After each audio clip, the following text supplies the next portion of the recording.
win this fight tonight with our name lit. Welcome back to Fan Nation. I'm your host, Noor, and today I am joined by a double threat. Mexican-American sportscaster Adrian Garcia-Marquez, who currently works for Fox Deportes as a play-by announcer, narrator, and host. Adrian, how are you today? I'm good, I'm good. Thank you for having me. Our pleasure. Yeah, well, now you're currently working for Fox Deportes, which is a little thing of the myriad of jobs that you've had. I was reading your bio, and for me, either you started working since you were a baby or you haven't had a day off, because it's so extensive and prolific. How did it all start? It all started with the Sega. You know, and keeping it real. Started off with so it was Jamesy 90, Radio Latina in San Diego. I was part of those street teams, the guys with the bumper stickers. So if you had a bumper sticker, then I gave you a T-shirt. Okay. If you had your T-shirt, well, then I give you a little CD case and find different prizes for you. So one day a DJ doesn't show up to an event. I was the guy that just put together, you know, you always see those events. We're on the corner of 5th and Main, and we have prizes. Come on down. So I'm the guy that would put up the carpa. So in other words, you know, I'd set up the tent, connect all the speakers, and I'd have the mics ready for the talent. Okay. So one day a DJ doesn't show up to an event. I told the salesperson, hey, listen, I was a little Jehovah's Witness kid. They used to make me do speeches in front of the congregation. You know, did some. So that was second nature for you. Yeah, I was ready to go. I wasn't afraid of talking in front of other crowds. So I grabbed the mic. I said, listen, I'll give out the prizes. Go ahead, just give out the prizes. So and I started doing my thing. I gave out the prizes. Next thing you know, I'm getting trained on an overnight jam show on Jamesy 90, playing hip hop from 2 to 6 in the morning. And I had to do it for free. But because of that, I met a guy with the Chargers, Jorge Villanueva, who would then let me, he's the voice of the Chargers still. And we exchanged something. I said, look, man, let me do your stats for free, but let me talk at halftime. Let me be your halftime show host. And he did. And it worked out. It worked in one way or another, hustled my way in, and that's when I found out about the San Diego Flash. I had no soccer demo to show, no play-by-play demo, so I made one up. And I used FIFA Soccer 95 edition on Sega.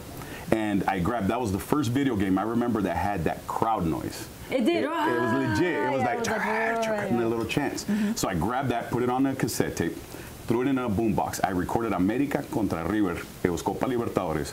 Popped it on the VHS. Took the TV VCR into the bathroom. Had the little boombox and then a little tape recorder with that fake Nat sound. And I recorded a couple minutes of the Libertadores game.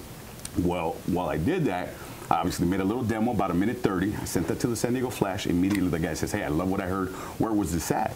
And I told him straight up, I'm like, look, man, my uncles, I lied. My uncles in South America, in Mexico, they let me call a couple of games, and this is what it sounded like. Oh, well, I really like it. You got the job.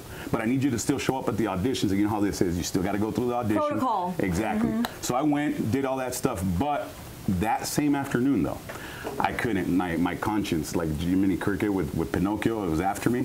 And it told me. It's like, dude, you lied. So I went back to the office and I said, look, sir, I lied. I used Sega. This is what I did. I pulled in the whole story. And he starts laughing. He goes, look, if you can do this with home appliances, I can only imagine what you're going to do with the real stuff. So you're still going to get the job. Thank you for being honest. They still gave me the job with the Flash, and that started to open up doors, which eventually led to the Oakland A's. You were the youngest play-by-play announcer for the Oakland A's. I remember that. That was records. That was a crazy year. 2000. So 98.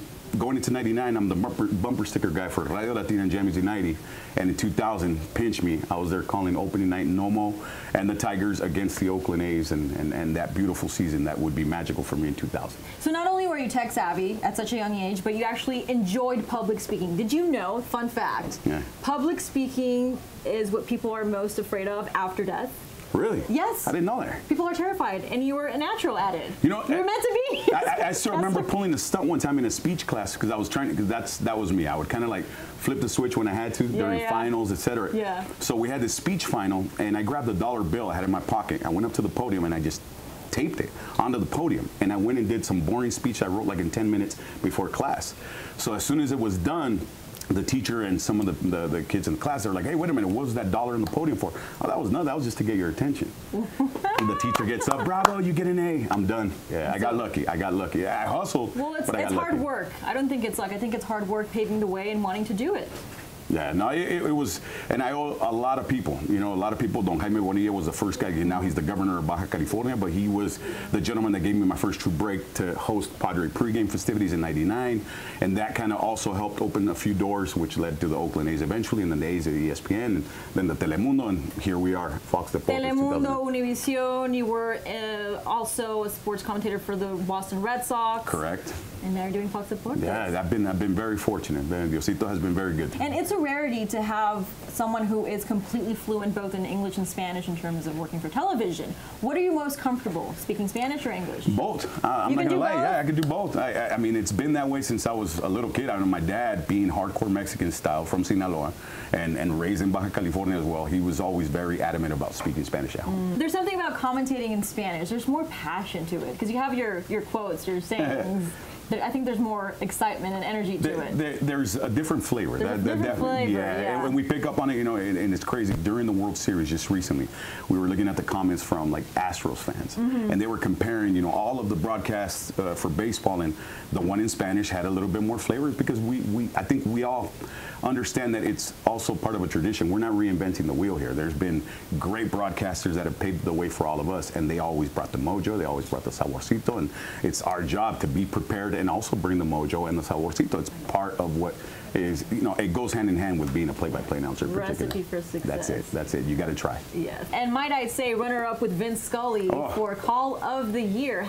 Is it true that he actually said that you deserve the award? What an honor. It was a surreal moment, and I have like guys like Tom Hofart, who's one of the toughest guys in the business criticizing TV and sports TV.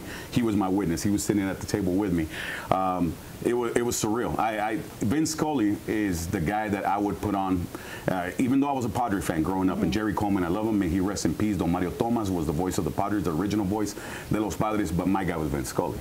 Even though I wasn't a Dodger fan, but my guy was, I'd be mopping floors with my dad right there in Hillcrest, California. Listening to Vince Scully. And it would be, and even it was a Dodger game, but I had to listen to Vin. And Vince Scully was my maestro, my teacher. And my dad always was the one to be a realist. You're going to have to get a real job. Dad, I want to be a sportscaster. I want to be a baseball player. I'll play quarterback for the Chargers one day, et cetera, et cetera. Mijo, keep your head, you know, focused.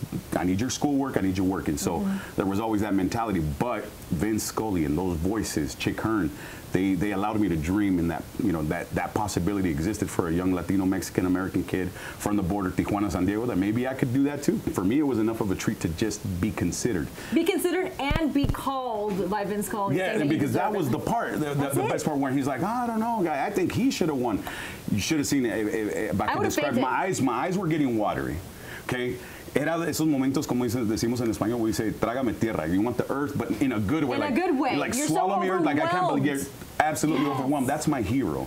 The guy that I'd be mopping floors in the corner, like, and I'd be imitating. Here's the little piece of blood that Adrian's gonna come and get, you know. And this mop is of the Baha'i faith. Remember how he'd always break out with some sort of little nugget along with, and that'd be describing the mapeadora, where it came from and where the woods from Michoacan and all that good stuff.